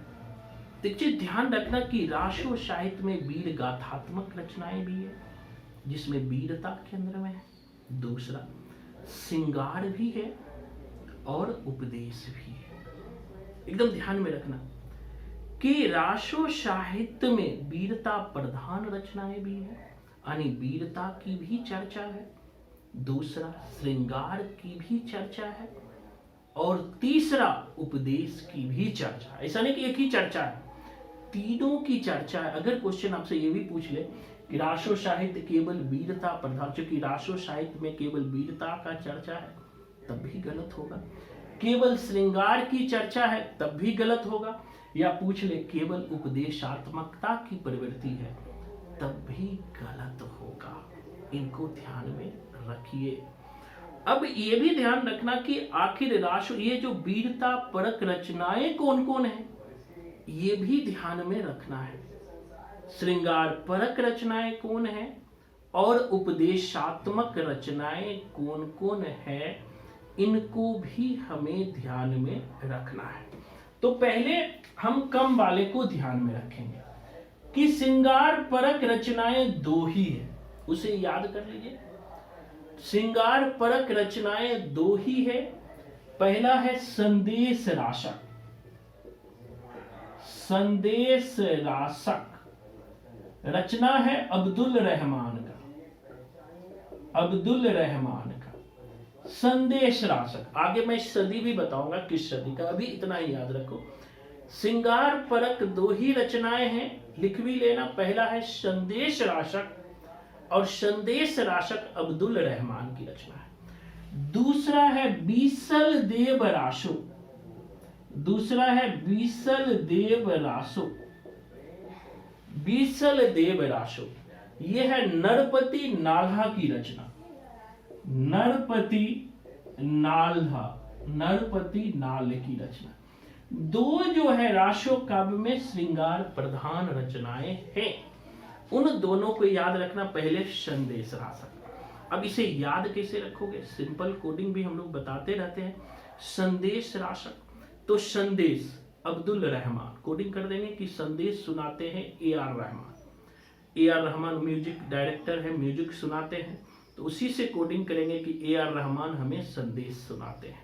AR रहमान मतलब अब्दुल रहमान, और अब्दुल रहमान हमें क्या सुनाते हैं, संदेश सुनाते हैं। तो AR रहमान मतलब अब्दुल रहमान, और अब्दुल रहमान क्या करते हैं, संदेश सुनाते हैं, मतलब संदेश राशक। याद रहेगा, श्रृंगार परक है। दूसरा है बीसल देव रासो, नरपति की रचना है। नरपति नाल कैसे याद रखोगे, इसको सिंपल कोड करेंगे कि विष कौन पी गए थे, नरपति शिव थे, और शिव क्या किए गए थे, विष पी गए थे। तो नरपति विष पी गए थे, तो नरपति नाल की रचना बीसल देव रासो। कोडिंग करेंगे विष से हो गया बीसल देव, और विष कौन पी गए थे, शिव, और शिव को हम क्या कहते हैं, नरपति। तो विष कौन पी गए थे, शिव, तो बीसल देव रासो, नरपति नाल्हा की रचना। याद हो गया। दो ही श्रृंगार प्रधान रचना है, एकदम दिमाग में बैठा लो, क्वेश्चन पूछ लेता है। पहला है संदेश राशक, अब्दुल रहमान संदेश सुनाते हैं, AR रहमान। विष पी गए थे नरपति शिव, तो नरपति नाल की रचना। कल पूछूंगा, इसलिए ध्यान में इसको रखना है। तो हमने कम वाले को पहले लिया। श्रृंगार प्रधान में कौन कौन आता है रासो काव्य में, तो संदेश राशक और बीसल देव रासो। तो संदेश राशक अब्दुल रहमान मतलब AR रहमान संदेश सुनाते हैं, बीसल देव मतलब नरपति नाल। क्लियर है। अब दूसरा आते हैं वीरता प्रधान रासो। वीरता प्रधान रासो काव्य में 5-6 रचना है। आपको नाम पहला फेमस तो आप जानते ही हो, पृथ्वीराज रासो। पृथ्वीराज रासो ये तो सबको याद है, चंद्रवरदाई की रचना। पृथ्वीराज रासो तो सबको पता है, चंद्रवरदाई की रचना है। जो चंद्रवरदाई है पृथ्वीराज चौहान के दरबारी कवि है, रटने की भी जरूरत नहीं, सबको याद है।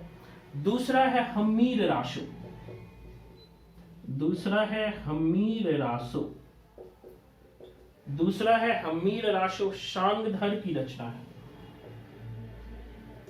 शांगधर की रचना है। हमीर रासो शांगधर की रचना है। तीसरा है खुमान रासो, खुमान रासो दलपति विजय की रचना है, दलपति विजय की रचना है। खुमान रासो दलपति विजय की रचना है। परमाल रासो जगनिक की रचना है। आप लोग को याद ही होगा, बस याद रखो कि ये वीरता प्रधान रचना है। परमाल रासो जगनिक की रचना है। इसी का है आल्हा खंड भी, आल्हा खंड भी है और अंतिम में एक पांचवा भी है परमाल राशो के अतिरिक्त विजयपाल राशो। विजयपाल राशो, विजयपाल राशो रचनाकार है नल सिंह भाट। नल सिंह भाट। अब देखो इन सारी रचनाओं को जो बोर्ड पे अभी हमने लिखा है, पृथ्वीराज राशो चंद्रवरदाई है, हमीर राशो शांगधर है, खुमान राशो दलपति विजय है, परमाल राशो जगनिक है, या विजयपाल राशो नल सिंह भाट है। आज से पहले आप लोग रटते होंगे, तो आज रटने की बिल्कुल जरूरत नहीं है, सिंपल हम लोग याद करें। क्या आल्हा खंड जगनिक की ही रचना है, जगनिक की ही रचना है आल्हा खंड और परमाल राशो। तो ये रटने की बिल्कुल जरूरत नहीं है, इनको कोडिंग से याद रखिएगा। सर परमाल राशो का ही दूसरा नाम आल्हा खंड है, परमाल राशो को ही आल्हा खंड भी कहा जाता है, इसीलिए मैंने ब्रैकेट में लिख लिया। यद्यपि परमाल राशो जगनिक ने ही लिखा है, इसका बहुत कम प्रमाण मिलता है, लेकिन आल्हा खंड जगनिक की रचना है, ये प्रमाणिक है, ये प्रमाणिक है, क्वेश्चन भी पूछा गया है। तो इनको ध्यान में रखिएगा। और एक चीज मैं ध्यान दे रहा हूं कि बच्चे क्लास के दौरान लेफ्ट करते हैं, तो मैं आज ग्रुप में भी डाल दूंगा, जो भी बच्चे कंटिन्यू क्लास नहीं लेंगे उसको ग्रुप से रिमूव कर दिया जाएगा, उसको क्लास नहीं मिलेगी। ये बिल्कुल नियम नहीं है कि जब मन क्लास ज्वाइन करे जब मन क्लास जाए। दूसरी बात, 4:10 के बाद किसी को भी क्लास में एंट्री नहीं मिलेगा। विपरीत परिस्थिति में अगर है तो पहले मैसेज कर दो। 4:10 अंतिम है, और जिसने भी क्लास ज्वाइन किए क्लास लास्ट तक रुकना है। ये नहीं कि जब मन हो रहा है क्लास में आ रहे, खास करके मैं अपने बच्चों को देख रहा हूँ जो पुराने बच्चे हैं, उन वही गड़बड़ करते हैं कि जब मन तब होता है क्लास में आ जाता है, जब मन तब होता है क्लास में चला जाता है। नेटवर्क का तो कोई बात नहीं है, नेटवर्क कभी कभी दिक्कतें होती है, लेकिन इन चीज़ों को ध्यान में रखिए, क्योंकि बीच बीच में अप डाउन करेंगे तो दिक्कतें हैं। तो अब हम लोग इसको सिंपल याद रख लेंगे कि पृथ्वीराज राशो तो आपको याद ही है, चंद्रवरदाई की रचना है, लेकिन हमीर राशो कैसे याद रखेंगे? शांगधर की रचना है। तो इसको सिंपल कोडिंग कर देंगे, जैसे कहते हैं शांगधर को बना दो सारंगी, पहले भी हमने याद करेंगे सारंगी। और सारंगी कौन बजाते हैं? हम बजाते हैं, कहते हैं ना हम बंदे हैं खुदा के। तो शांगधर से हम लोग तैयार करेंगे सारंगी, और सारंगी कौन बजाते हैं? हम बजाते हैं। कोडिंग में लिख लेना सारंगी हम बजाते हैं। हम से हो गया हमीर राशो, सारंगी मतलब शांगधर, और सारंगी कौन बजाते हैं? हम बजाते हैं, मतलब हमीर राशो। सारंगी कौन बजाते हैं? हम बजाते हैं, मतलब हमीर राशो। याद रहेगा, शांगधर का हमीर राशो। दूसरा है खुमान राशो। खुमान राशो है दलपति विजय की रचना। कैसे याद रखोगे? तो देखो, खुमान मतलब होता है गुमान। बहुत सारे बच्चों में जब कोई चीज बन जाता है, उसकी नौकरी लग जाए, तो उसको गुमान आ जाता है। यूपी बिहार में हम लोग कहते हैं ना, इसको तो बड़े गुमान आ गया है। तो गुमान मतलब खुमान, और गुमान आ गया। कोई भी व्यक्ति को गुमान कब आता है, खुमान कब होता है? जब वो किसी दल का मालिक हो जाता है, दलपति विजय, यानी कि उसे खुमान आ जाता है, गुमान आ जाता है जब वो कोई दल का मालिक हो जाता है। उसे गुमान खुमान कब आता है? लिख लेना, उसे गुमान खुमान कब आता है? कि जब दल का मालिक हो जाता है, यानी दलपति विजय। उसे गुमान कब आता है रे भैया? जब वो दल का मालिक हो जाता है। तो दलपति विजय की रचना खुमान राशो।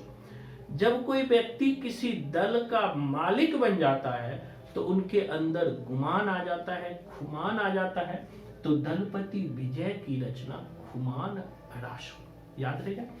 नेक्स्ट है परमाल राशो, जगनिक की रचना। कहता है ना परमाल, मतलब कहता है कि जग में निक कहलाओगे अगर दूसरे के माल पर ध्यान नहीं दोगे। जग में निक कहलाओगे मतलब दूसरे की कोई प्रॉपर्टी रखा हुआ है, देख लोगों का आ निकल जाता है, बाप रे बाप, ये तो इनके पास ये चीज है, हमारे पास नहीं है।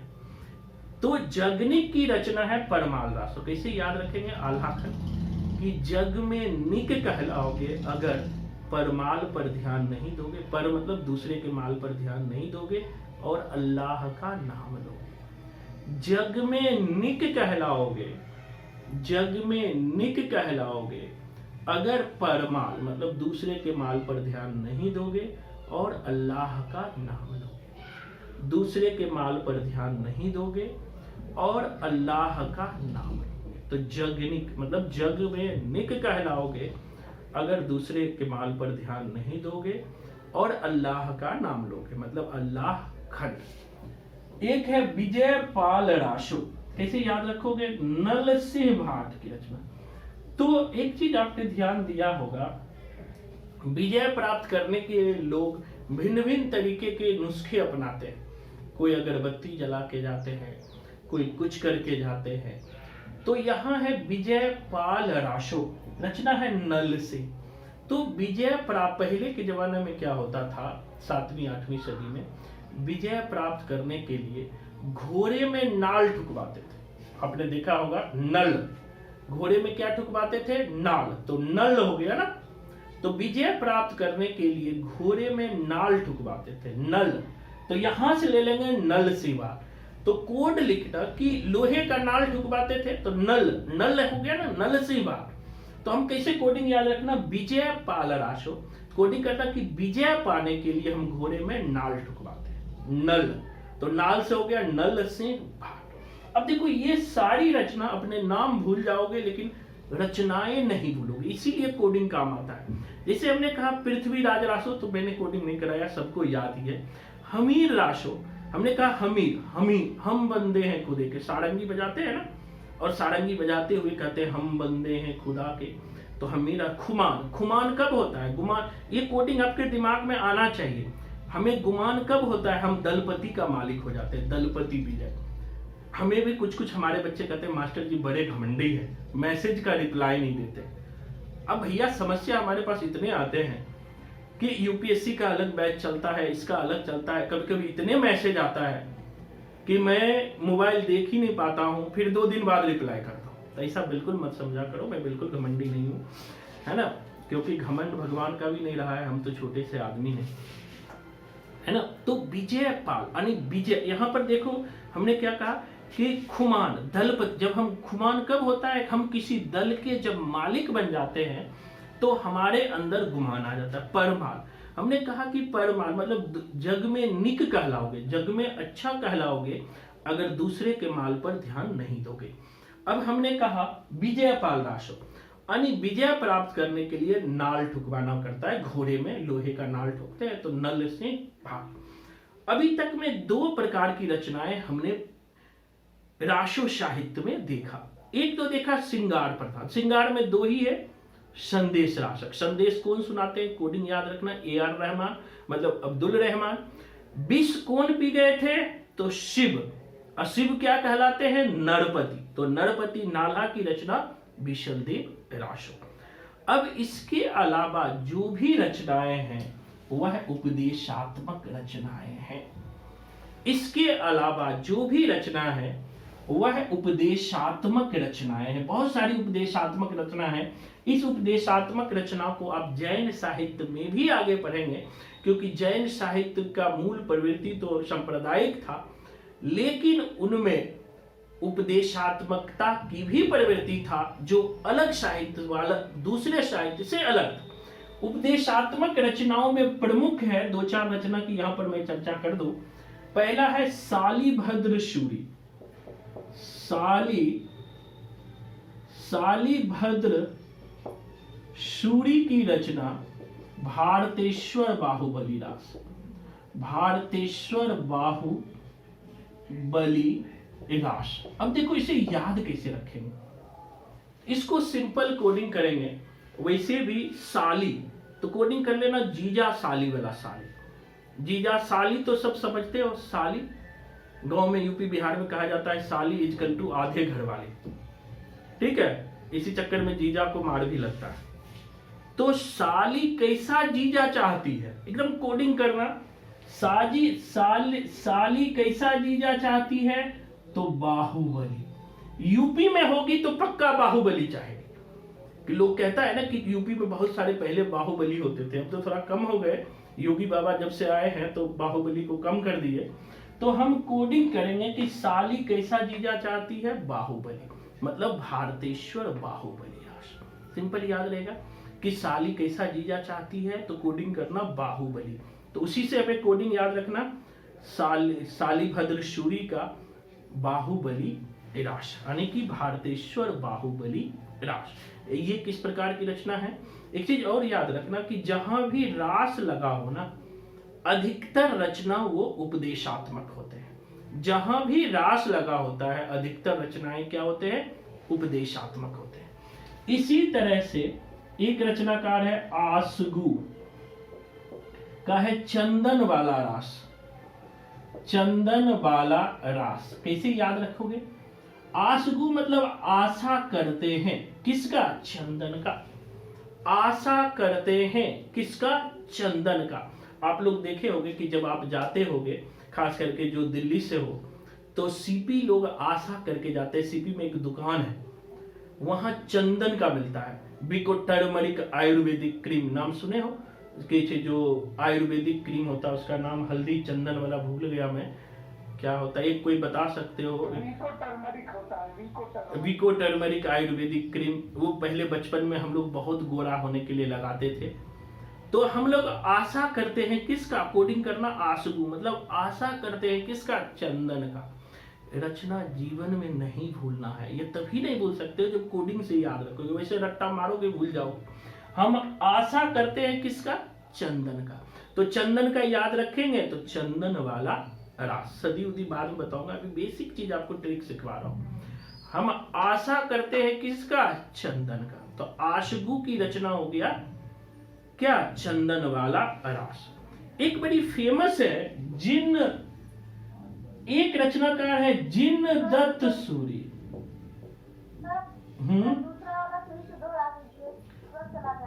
हम आसगु मतलब हम आशा करते हैं किसका, चंदन का। चंदन का, हल्दी चंदन का, आशा करते हैं ना चंदन का, तो हो गया चंदन वाला रास। आशा करते हैं चंदन का, तो हो गया चंदन वाला रास। इसी तरह जिन दत्त शूरी का है, जिन दत्त शूरी का उपदेश रसायन रास। उपदेश रसायन रास। जिन दत्त शूरी की रचना है रे भैया उपदेश रसायन रास। अब इसको कैसे याद करोगे, तो इसकी भी सिंपल कोडिंग है।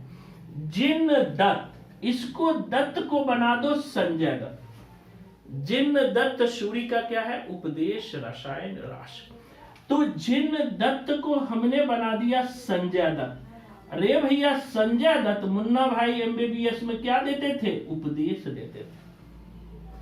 जिन दत्त को बना देना संजय दत्त, और संजय दत्त जो है मुन्ना भाई एमबीबीएस मूवी में क्या देते थे, उपदेश देते थे। तो कोडिंग करना संजय दत्त, और क्या देते थे, उपदेश देते थे। तो उपदेश रसायन रास। जिन दत्त को कोडिंग करना संजय दत्त, तो दत्त याद रखना कौन देते थे, उपदेश देते थे। तो उपदेश रसायन रास एक बार आपको दिमाग में बैठाना है, फिर जीवन में कभी इसको पढ़ने की जरूरत नहीं होगी। एकदम ये रचना आप कभी भी गलत करके नहीं आओगे। जिन दत्त मतलब संजय दत्त, और संजय दत्त क्या देते थे, उपदेश देते थे, मतलब उपदेश रसायन रास। इसी तरह से एक और फेमस रचना है, जैसे जिन दत्त है, इसी में एक आता है जिन धर्म शूरी। जिन धर्म, अब देखो क्या है, जिन धर्म शूरी है, जिन धर्म शूरी है, इधर लिख देता हूं। अब देखो जिन धर्म शूरी है, इसको समझना, जिन धर्म शूरी, तो यहां पे दत्त था तो उपदेश, यहां धर्म है, यहां धर्म को कोडिंग करना है। इनकी रचना है अस्थूली भद्र रास। अस्थूली भद्र रास, 2 पॉइंट है, यहां है अस्थूली भद्र रास। तो देखो दत्त है तो यहां कोडिंग करना, अगर दत्त आया है तो संजय दत्त उपदेश देते हैं, तो उपदेश रसायन रास हो गया। अब है जिन धर्म, और धर्म का पालन आप कैसे करते हो, स्थूल रूप से बैठ के।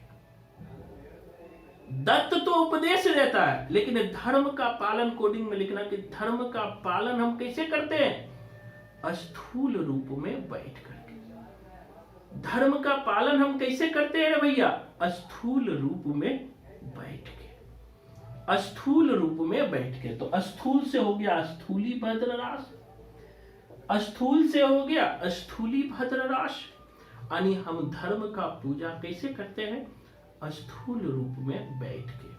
तो स्थूली, अब दोनों में अंतर है, यहीं पे लोग गड़बड़ कर देता है रचना में। जहां दत्त आए, जैसे जिन दत्त, तो समझ जाना संजय दत्त उपदेश देते हैं। जहां जिन के साथ धर्म लगा हो, तो कोडिंग करना है कि धर्म का पालन हम स्थूल रूप में बैठ के करते हैं। धर्म का पालन हम कैसे करते हैं, स्थूल रूप में बैठकर करते हैं, इसीलिए इसे स्थूली भद्र रास कहते हैं। इसीलिए हम लोग क्या करते हैं, इसीलिए इसे स्थूली भद्र रास कहते हैं।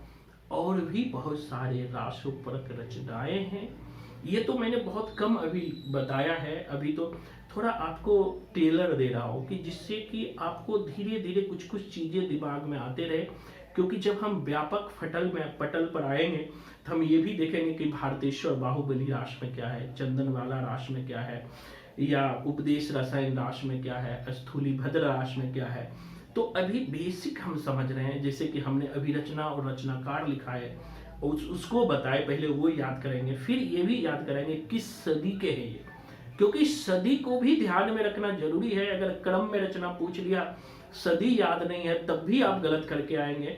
तो सदी को भी हम लोग ध्यान में रखेंगे, लेकिन अभी हम बेसिक ट्रैक पे चल रहे हैं। बेसिक चीजें, कोशिश है कि हम आपको बेसिक चीजें बताएं।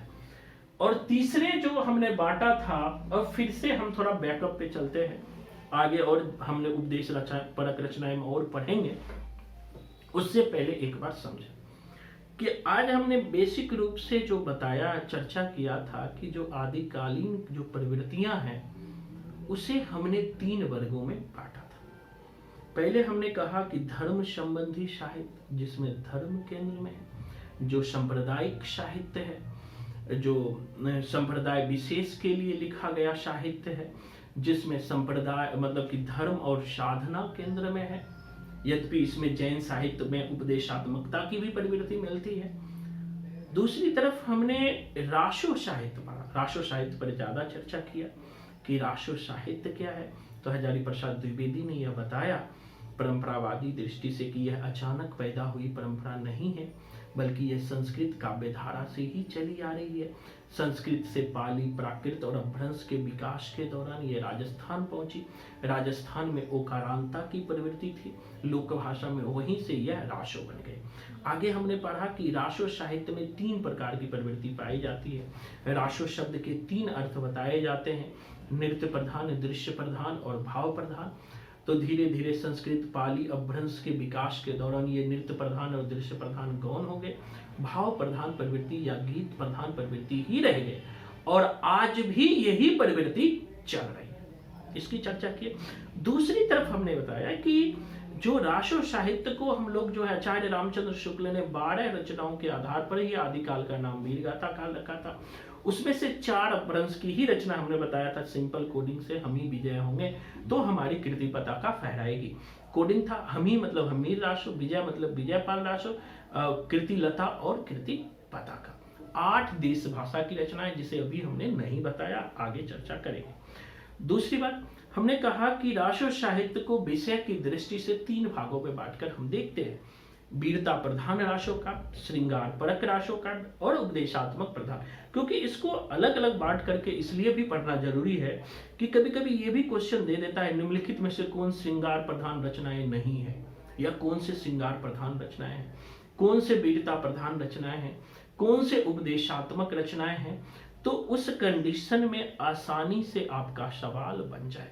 तो हमने श्रृंगार प्रधान में 2 ही रचना पढ़ा, संदेश रासक कोडिंग भी किया, संदेश सुनाते हैं AR रहमान मतलब अब्दुल रहमान। दूसरा हमने कहा बीशल देव रासो, तो 20 पी गए थे नरपति शिव। एक बार में जो नए बच्चे हो उनको एक बार में याद नहीं होगा, ये कोडिंग जो आपने लिखा है ना, इसको अपने घर में आईना के सामने 5-6 बार बोलना है। क्योंकि एक नया स्ट्रेटजी के साथ आप काम कर रहे हैं और संपूर्ण साहित्य हम कोडिंग में ही पढ़ते हैं, जिससे क्या होता है कि आसानी से सारी रचनाएं आपके दिमाग में रहता है, क्योंकि ऐसे रट्टा मार करेंगे तो वो हम भूल जाएंगे। इसी तरह से हमने विशल देव यानी नरपति शिव विष पी गए थे। इसी तरह से हमने वीर गाथात्मक रचनाओं को देखा। पृथ्वीराज रासो तो चंद्रवरदाई कोडिंग नहीं किया, सबको याद है। हमीर रासो हम क्या बजाते हैं? सारंगी, तो सारंगी मतलब सांगरा। खुमान रासो हमने पढ़ा दलपति विजय, जब कोई दल का मालिक हो जाता है तो उसके अंदर घमंड आ जाता है, गुमान आ जाता है, तो खुमान रासो। हमने कहा जगनिक का परमाल रासो, यानी जग में निक कहलाओगे, अच्छे कहलाओगे अगर दूसरे के माल पर ध्यान नहीं दोगे और अल्लाह का नाम लोगे। अब हमने कहा विजय पाल रासो, नल सिंह भाट की रचना है। तो हमें विजय प्राप्त करने के लिए घोड़े में नाल ठुकवाना पड़ता है, नल, तो वहां से हो गया नल सिंह भाट। इसी तरह से कुछ हमने आज उपदेशात्मक रचनाओं की चर्चा की, जैसे शालिभद्र शूरी का भारतेश्वर बाहुबली रास। तो इसको रटना नहीं है, सिंपल कोडिंग याद रखना कि जो साली होती है वो कैसे जिया चाहती है, तो बाहुबली। तो बाहुबली से हमें इतना भी याद रह जाएगा, साली बाहुबली चाहती है, दिमाग में बाहुबली आएगा तो आप पकड़ लोगे भारतेश्वर बाहुबली रास। इसी तरह से हमने पढ़ा आशु चंदन वाला रास। हम किनकी आशा करते हैं? चंदन की करते हैं। जिन दत्त शूरी, हमने कहा जिन दत्त मतलब संजय दत्त। संजय दत्त क्या देते हैं? उपदेश देते हैं। हमने पढ़ा जिन धर्म, और धर्म का कौन चर्चा करते हैं? तो धर्म आया तो धर्म का अस्थूल, मतलब धर्म का पालन हम अस्थूल रूप में बैठ करके करते हैं। तो ये सबकी चर्चा की। दूसरी तरफ पिछले 2 क्लास में हम आदिकालीन परिस्थितियों की चर्चा की थी। हमने जो भी बच्चे हो उनके ग्रुप में हमने डाल दिया है नोट्स को।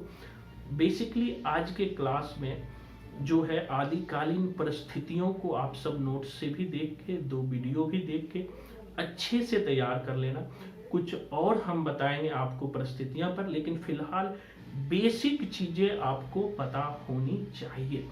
जो हमारा अब मंडे से जो क्लास होगा उसमें हम शुरू से चर्चा करेंगे। ये तो हमने बेसिक दिए, बेसिक हमने पढ़ लिया। शुरू से आपको आदिकालीन जो साहित्य है, चाहे सिद्ध साहित्य हो, नाथ साहित्य हो, जैन साहित्य हो, रासो साहित्य हो, फुटकर साहित्य हो, आदिकाल के नामकरण की समस्या, आदिकाल के इतिहास लेखन की समस्या, इतिहास लेखन की विधि, वो सब क्रम से चलेगा। अभी तो हमारा इंट्रोडक्टरी ही क्लास चल रहा है, 1 वीक चलेगा 7 क्लास। उसके बाद जो है हमारा बैच फुल हो जाएगा, बैच बंद हो जाएगा। उसके बाद से हमारा, यद्यपि हम लोग जिस दिन शुरू करते हैं तो ऐसा नहीं है कि हम डेमो क्लास दे रहे हैं, हमारा क्लास ही शुरू हो जाता है। हम डेमो का नियम नहीं रखते, हमारा सिलेबस ही शुरू होता है। तो इनको तैयार कर लेना अच्छे से। अब किसी को भी कुछ पूछना है तो एक एक करके माइक ओपन करके आप पढ़ाई से संबंधित ही बातें पूछोगे। अगर कोई अदर बातें करने हैं तो फिर फोन करके आप जो है पूछ लेना। अब देखो, नृत्य प्रधान और दृश्य प्रधान में क्या अंतर है सत्यादर्श? नृत्य, एक लोग नृत्य कर रहा है, डांस, और दृश्य प्रधान मतलब देख रहा है। ठीक है, देखने की प्रवृत्ति थी, लेकिन अब जो है सुनने की प्रवृत्ति आ गई। सुन करके जो हमें भाव उत्पन्न आता है उनकी प्रवृत्ति आ गई। तो उसी संबंध में नृत्य प्रधान और दृश्य प्रधान में अंतर है। किसी को भी कुछ पूछना है तो पूछ सकते हो।